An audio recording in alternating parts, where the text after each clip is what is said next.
ষষ্ঠ থেকে নবম শ্রেণীর সুপ্রিয় শিক্ষার্থীরা, বার্ষিক পরীক্ষার চূড়ান্ত সাজেশন ও নমুনা প্রশ্ন সহ সকল বিষয়ে ভালো করতে আমাদের class 6 to 9 study point Facebook গ্রুপে যুক্ত হয়ে যাও কমেন্টে দেয়া লিঙ্ক অথবা ডেসক্রিপশন বক্স থেকে।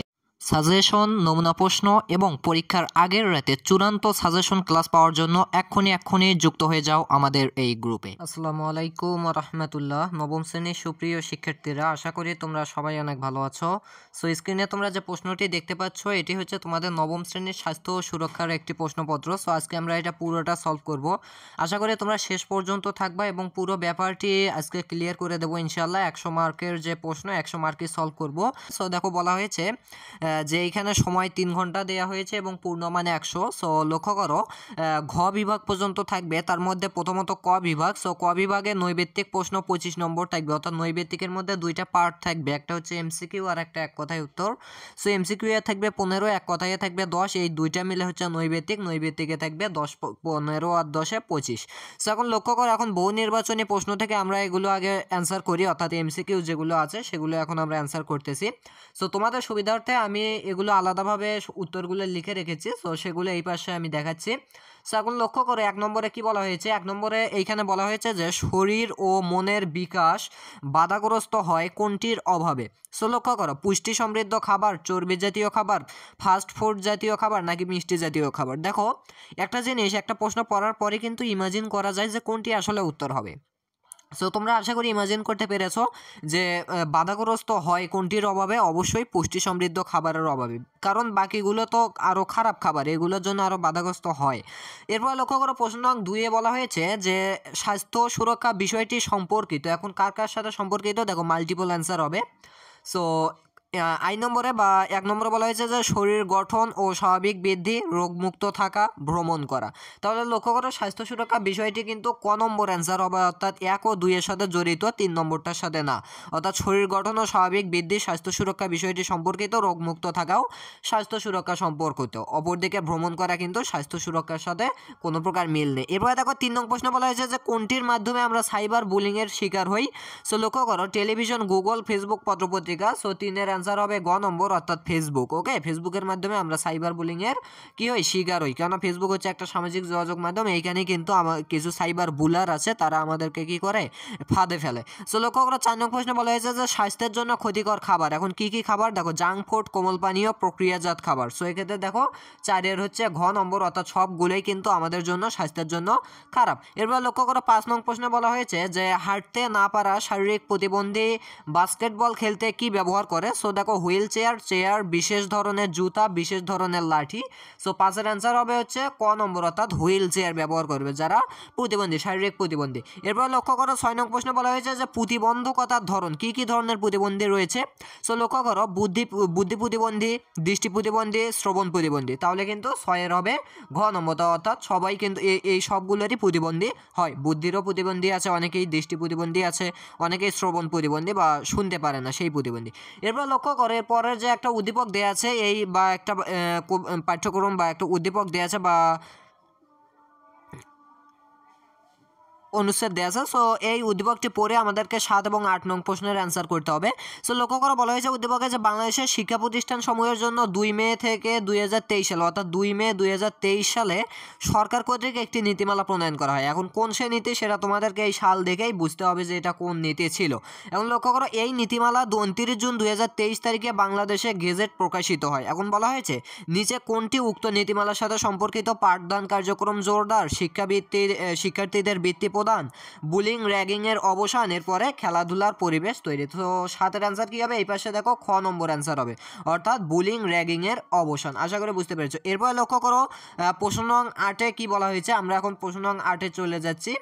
সো দেখো, প্রশ্ন নং 8-এ বলা হয়েছে যে শিক্ষা প্রতিষ্ঠান সমূহে উল্লেখিত নীতিমালার বাস্তবায়ন হলে, অর্থাৎ এইখানে যে নীতিমালার কথা বলা হয়েছে, র্যাগিং, এরপরে কি বুলিং। সো এই নীতিমালার বাস্তবায়ন হলে কি কি হবে, দেখো যৌন হয়রানি বন্ধ হবে। 2 নম্বর হচ্ছে নিপীড়ন ও সহিংসতা সম্পর্কে সচেতনতা তৈরি হবে। এরপরে আইনের আশ্রয় গ্রহণের সুযোগ তৈরি হবে। তাহলে দেখো সবগুলোই কিন্তু আসলে হবে, অর্থাৎ 8-এর হবে ঘ নম্বর। ওকে, এরপরে দেখো 9 নম্বরে বলা হয়েছে যে শুদ্ধাচার শেখা বা অর্জনের প্রধান ভিত্তি কোনটি। সো দেখো পরিবার, মসজিদ, বিদ্যালয়, ক্লাব, সো এক্ষেত্রে অবশ্যই হবে পরিবার। পরিবার থেকে একজন শিশু কি করে শুদ্ধাচার শেখে। ওকে, এরপর লক্ষ্য করো 10 নং প্রশ্নে বলা হয়েছে যে জীবনের কোন পর্যায় থেকে শুদ্ধাচার চর্চা করতে হবে। দেখো শিশুকাল, বাল্যকাল, যৌবনকাল, বৃদ্ধকাল। সো 10-এর অ্যান্সার কী হবে? অবশ্যই খ নম্বর, অর্থাৎ বাল্যকাল থেকে শুদ্ধাচার চর্চা করতে হবে। 11 নং প্রশ্নে বলা হয়েছে যে কোন শুদ্ধাচারটি সমাজের সকল স্তরের ক্ষেত্রে প্রযোজ্য? ব্যক্তিগত, সামাজিক, রাজনৈতিক, দলগত। সো 11-এর অ্যান্সার হবে খ নম্বর, অর্থাৎ সামাজিক শুদ্ধাচার।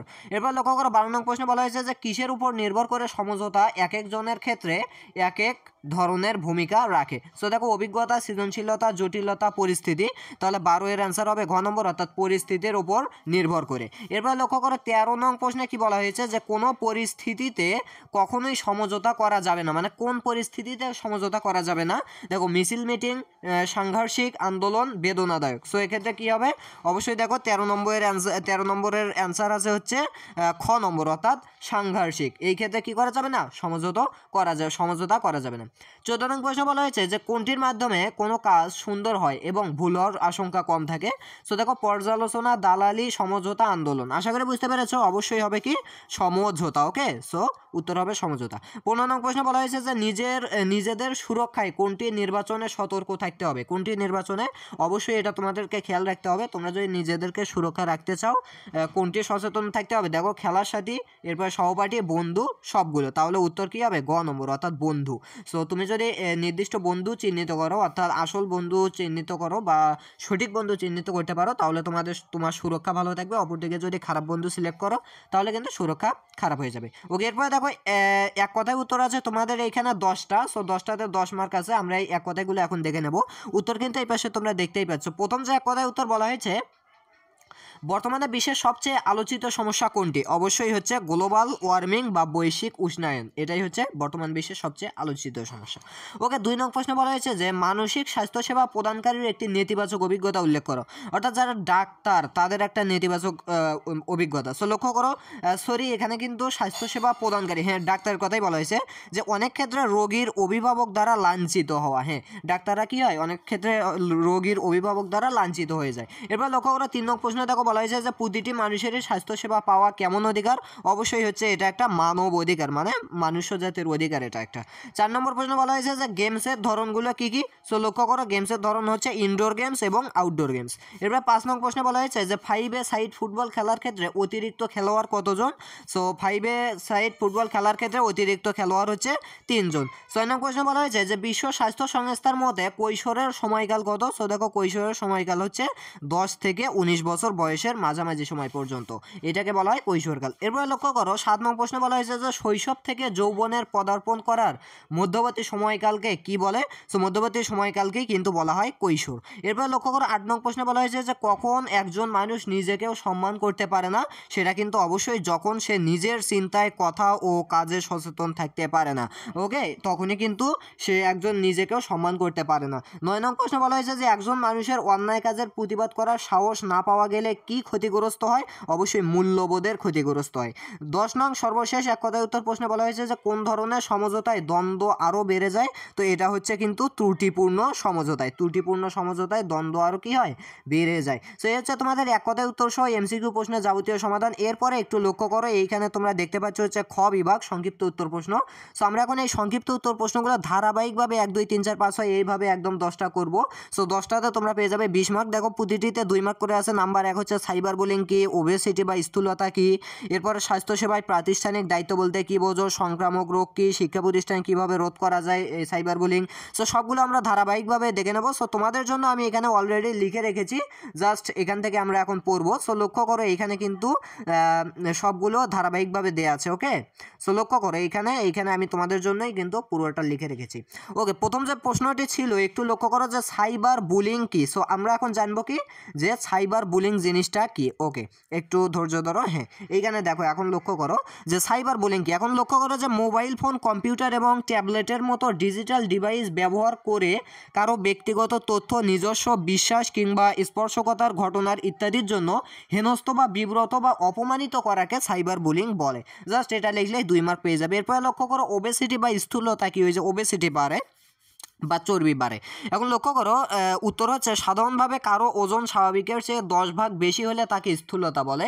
সো স্থূলতাকে অস্বাভাবিক বা অত্যাধিক চর্বি জমা হিসেবে সংজ্ঞায়িত করা হয়, যা স্বাস্থ্যের জন্য ঝুঁকি তৈরি করে। স্থূলতা বাড়তি ওজন বা মুটিয়ে যাওয়া বা মোটা হয়ে যাওয়া এমন একটি শারীরিক অবস্থা যা শরীরের অতিরিক্ত চর্বি জমার ফলে নানান রোগ সৃষ্টিতে প্রভাবক হিসেবে কি করে, কাজ করে, নানা রোগ সৃষ্টি করে। সো এটা কিন্তু অত্যন্ত খারাপ জিনিস। 3 নং প্রশ্নে বলা হয়েছে যে স্বাস্থ্যসেবায় প্রাতিষ্ঠানিক দায়িত্ব বলতে কি বোঝো? সো লক্ষ্য করো, স্বাস্থ্যসেবা একটি মানবাধিকার, এটা মানুষের একটা অধিকার। সো স্বাস্থ্যসেবা বলতে রোগ, অসুস্থতা, আঘাত এবং অন্যান্য শারীরিক ও মানসিক বৈকল্য প্রতিরোধ, নির্ণয়, চিকিৎসা, নিরাময় ও আরোগ্য লাভ করার মাধ্যমে মানুষের স্বাস্থ্য রক্ষণাবেক্ষণ বা উন্নত করাকে বোঝানো হয়। সো লক্ষ্য করো, স্বাস্থ্য পেশাজীবী এবং স্বাস্থ্য সংশ্লিষ্ট ক্ষেত্রের পেশাদার ব্যক্তিরা স্বাস্থ্যসেবা প্রদান করে থাকে এবং সামাজিক ও অর্থনৈতিক অবস্থান, লিঙ্গ ও যৌন বৈচিত্র্য ভেদে যে কোনো মানুষের মর্যাদার সঙ্গে তার প্রয়োজন অনুযায়ী স্বাস্থ্যসেবা দেওয়ার দায়িত্বপ্রাপ্ত প্রতিষ্ঠান কর্তৃক সেবাদানের প্রতিশ্রুতিবদ্ধ দায়িত্বই হলো স্বাস্থ্যসেবার প্রাতিষ্ঠানিক দায়িত্ব। সো এই হচ্ছে তোমাদের প্রশ্ন নং 3-এর সংক্ষিপ্ত উত্তর প্রশ্নের অ্যান্সার। এরপর লক্ষ্য করো, প্রশ্ন নং 4-এ বলা হয়েছে যে সংক্রামক রোগ কি, বা যেটা হচ্ছে কি সংক্রমিত হয় যে রোগগুলো বেশি বেশি, সেগুলোকে বলা হয় সংক্রামক রোগ। সো লক্ষ্য করো, কিছু রোগ আছে যেগুলো যেমন হচ্ছে ইনফ্লুয়েঞ্জা, হুপিং কাশি, ডিপথেরিয়া, ডায়রিয়া, কলেরা, এরপরে হেপাটাইটিস, চোখ ওঠা, যক্ষা, টাইফয়েড, হাম, এরপরে বসন্ত, ম্যালেরিয়া, এইডস, কোভিড-19। সো এইগুলো কি করে, রোগীর কাছ থেকে অন্যদের শরীরে ছড়িয়ে পড়ে। এই ধরনের রোগকে সংক্রামক রোগ, মানে একজনের কাছ থেকে আরেকজনে যায়, অর্থাৎ ছোঁয়াচে রোগ যেটাকে আমরা বলে থাকি, সেটাই হচ্ছে সংক্রামক রোগ। প্রশ্ন নং 5-এ বলা হয়েছে যে শিক্ষা প্রতিষ্ঠানে কিভাবে বুলিং রোধ করা যায়, সো সেইটা লিখতে হবে। সেখানে বেশ কিছু পয়েন্ট দেওয়া আছে কীভাবে আমরা রোধ করতে পারি। দেখো, শিক্ষা প্রতিষ্ঠানে নিম্নোক্ত পদক্ষেপ অনুসারে নিচে পদক্ষেপ দেওয়া আছে, সো সেই অনুসরণের মাধ্যমে বুলিং রোধ করা যাবে বলে আমি মনে করছি। সো লক্ষ্য করো, নাম্বার 1 হচ্ছে পদক্ষেপ যে কেউ যদি যৌন হয়রানি, নিপীড়ন ও সহিংসতা সংক্রান্ত কোনো পরিস্থিতির সম্মুখীন হয়, তাহলে যথাযথ পদক্ষেপ গ্রহণের জন্য সে সরাসরি বিদ্যালয়ের যৌন হয়রানি প্রতিরোধ কমিটিকে জানাতে পারবে। আর যদি কেউ জানাতে ভয় পায় বা তার মধ্যে দ্বিধা কাজ করে, সেক্ষেত্রে সে উপদেষ্টা, টিমের প্রধান বা অন্য কোনো শিক্ষক বা নির্ভরশীল ও বিশ্বস্ত যে কোনো ব্যক্তির মাধ্যমে বিদ্যালয়ের যৌন হয়রানি প্রতিরোধ কমিটিকে জানাতে পারবে। অর্থাৎ কেউ যদি যৌন হয়রানির শিকার হয়, তাহলে সে কিন্তু এইসব পদক্ষেপ গ্রহণ করবে। এরপর লক্ষ্য করো, ঝুঁকিপূর্ণ আচরণ ও আসক্তিতে কেউ জড়িয়ে পড়েছে জানলেও তাকে সহযোগিতা করার জন্য সুরক্ষা টিমের উপদেষ্টা ও প্রধান অথবা অন্য যে কোনো বা অন্য কোনো শিক্ষক বা নির্ভরশীল, বিশ্বস্ত ও যিনি এ বিষয়ে সহযোগিতা করতে পারবেন এমন ব্যক্তিকে জানাতে হবে যে আমি যৌন হয়রানির শিকার হয়েছি। এরপর এছাড়াও বুলিংয়ের নেতিবাচক প্রভাব সম্পর্কে সচেতনতা সৃষ্টি এবং অপরাধের শাস্তির বিষয়ে সচেতনতা বাড়ানোর মাধ্যমে শিক্ষা প্রতিষ্ঠানে বুলিং কর্মকাণ্ড রোধ করতে ভূমিকা রাখা যাবে বলে আমি মনে করছি। এই হচ্ছে প্রশ্ন নং 5-এর অ্যান্সার, অর্থাৎ শিক্ষা প্রতিষ্ঠানে কীভাবে বুলিং নিরাপদ রাখা যায় বা বুলিং থেকে বাঁচা যায় তার একটা কৌশল। এরপর লক্ষ্য করো, প্রশ্ন নং 6 বলা হয়েছে যে আত্মসুরক্ষায় তুমি কী কী পদক্ষেপ নেবে লেখো। সো আমি এই পদক্ষেপগুলো নেব, নিচে লেখা হয়েছে।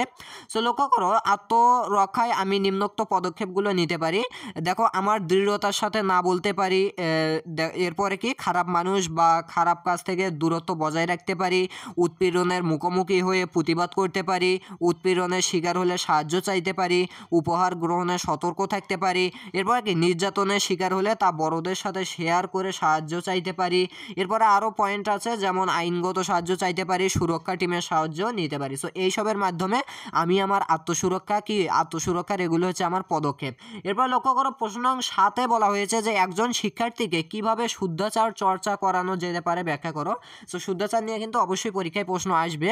সো লক্ষ্য করো, শুদ্ধাচার কিভাবে চর্চা করানো যায়। দেখো, শিশুদের জন্মলগ্ন থেকেই শুদ্ধাচার সম্পর্কে ধারণা দিতে হবে। তাদের বেড়ে ওঠার সঙ্গে সঙ্গে সামাজিক পরিমণ্ডলে শুদ্ধাচারের প্রয়োগ করতে হবে। নিজ পরিবার থেকে শুরু করে স্কুল, কলেজ, শিক্ষা প্রতিষ্ঠান হয়ে পেশাগত জীবনে পৌঁছে সততা, নিয়মানুবর্তিতা, ন্যায়নিষ্ঠতা, মানবিকতার পরিচয় দিতে হবে। যে কোনো ধরনের দুর্নীতির বিরুদ্ধে প্রতিরোধ গড়ে তুলতে হবে। এইভাবে শিক্ষার্থীদের শুদ্ধাচার চর্চা করানো যায়। এরপর লক্ষ্য করো, 8 নং প্রশ্নে বলা হয়েছে যে আমরা কিভাবে শুদ্ধাচার চর্চা করতে পারি।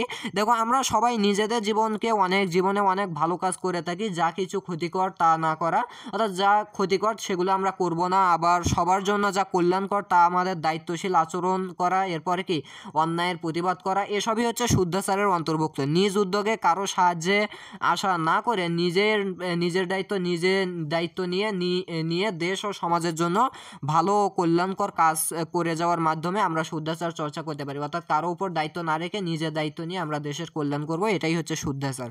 ওকে, 9 নং প্রশ্নে দেখো বলা হয়েছে যে সাংস্কৃতিক অনুষ্ঠান কি। সো লক্ষ্য করো, সাংস্কৃতিক অনুষ্ঠান হলো একটি উদযাপন যা একটি থিমের ওপর ফোকাস করে এবং ঘন্টা থেকে সপ্তাহ পর্যন্ত চলতে পারে। এরপরে বলা হয়েছে যে সমঝোতা করলে লাভ না ক্ষতি।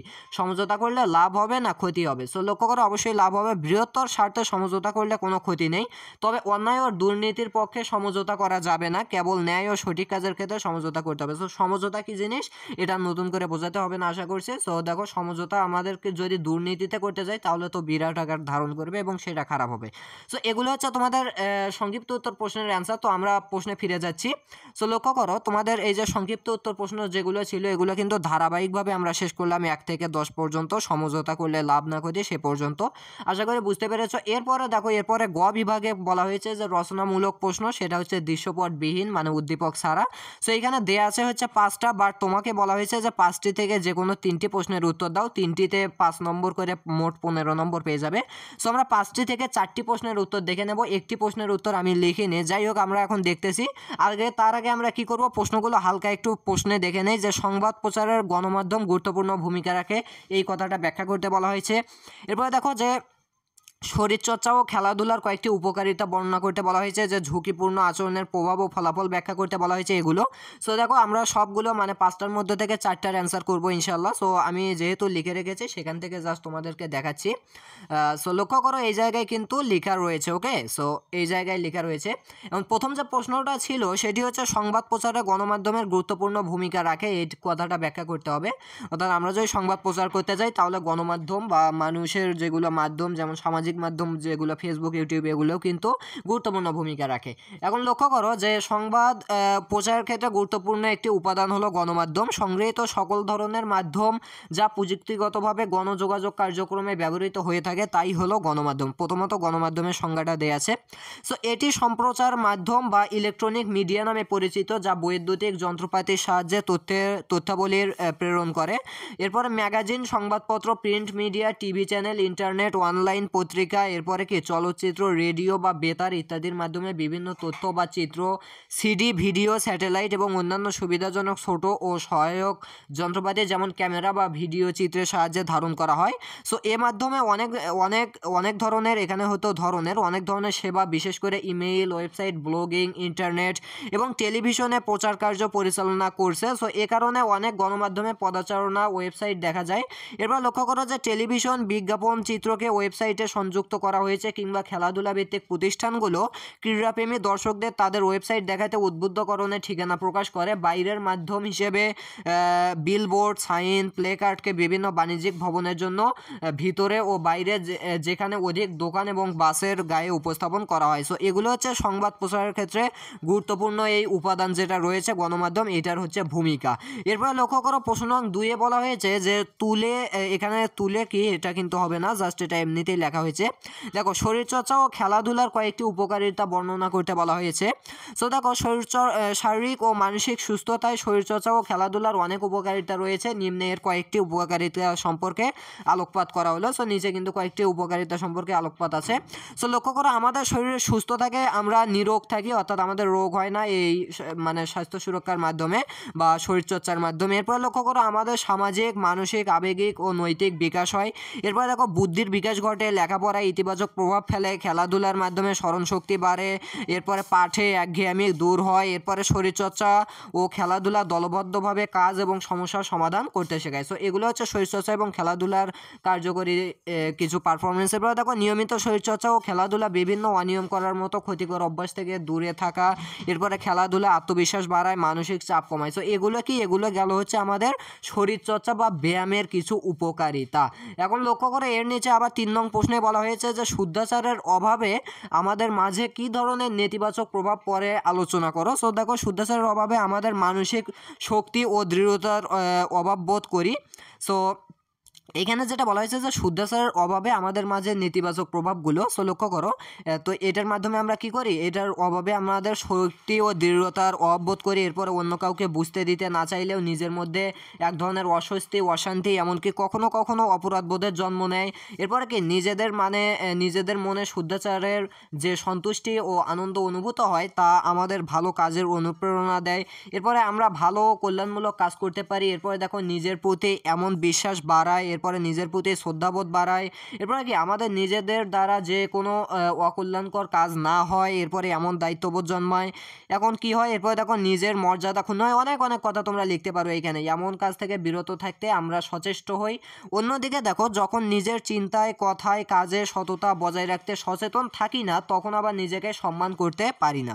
সো অন্যের অন্যায় কাজে প্রতিবাদ করতে সাহস পাই না, এতে আমাদের মূল্যবোধে ক্ষতিগ্রস্ত হয়। এরপরে লক্ষ্য করো, আরও কিন্তু বলা হয়েছে যে আত্মমর্যাদাবোধ নষ্ট হয়, যা অন্যদের সঙ্গে যোগাযোগের ক্ষেত্রে এবং সিদ্ধান্ত গ্রহণ করার ক্ষেত্রে বিভিন্নভাবে নেতিবাচক প্রভাব ফেলে। সো এটা আমরা কিসের উত্তর করলাম, এটা হচ্ছে শুদ্ধাচারের অভাবে আমাদের নেতিবাচক প্রভাবগুলো। ওকে, সো এগুলো হচ্ছে শুদ্ধাচারের অভাবে নেতিবাচক প্রভাব। ওকে, সর্বশেষ 4 নম্বর প্রশ্ন বলা হয়েছে যে সমঝোতার শিক্ষা নেওয়া প্রয়োজন কেন, এটি করলে বা না করলে কি হবে। সো লক্ষ্য করো, 10 মিলে করি কাজ, হারি জিতে নাইলা, সবাই মিলে জয়ী হওয়ার জন্য আমরা সমঝোতার শিক্ষা নেব। সো দলগত সিদ্ধান্তের ক্ষেত্রে আমরা যদি সমঝোতামূলক আচরণ করতে পারি, তাহলে সবাই মিলে জয়ী হওয়া যাবে। সো সমঝোতা করলে আমাদের পারস্পরিক শ্রদ্ধাবোধ জাগ্রত হবে, আমরা পরস্পরের মতামতের প্রতি সহনশীল হতে পারবো এবং ভিন্ন মত প্রকাশের ক্ষেত্রে আমরা কৌশলী হতে পারবো। সো দলগত কাজের মাধ্যমে অনেক দূর এগিয়ে যেতে পারবো।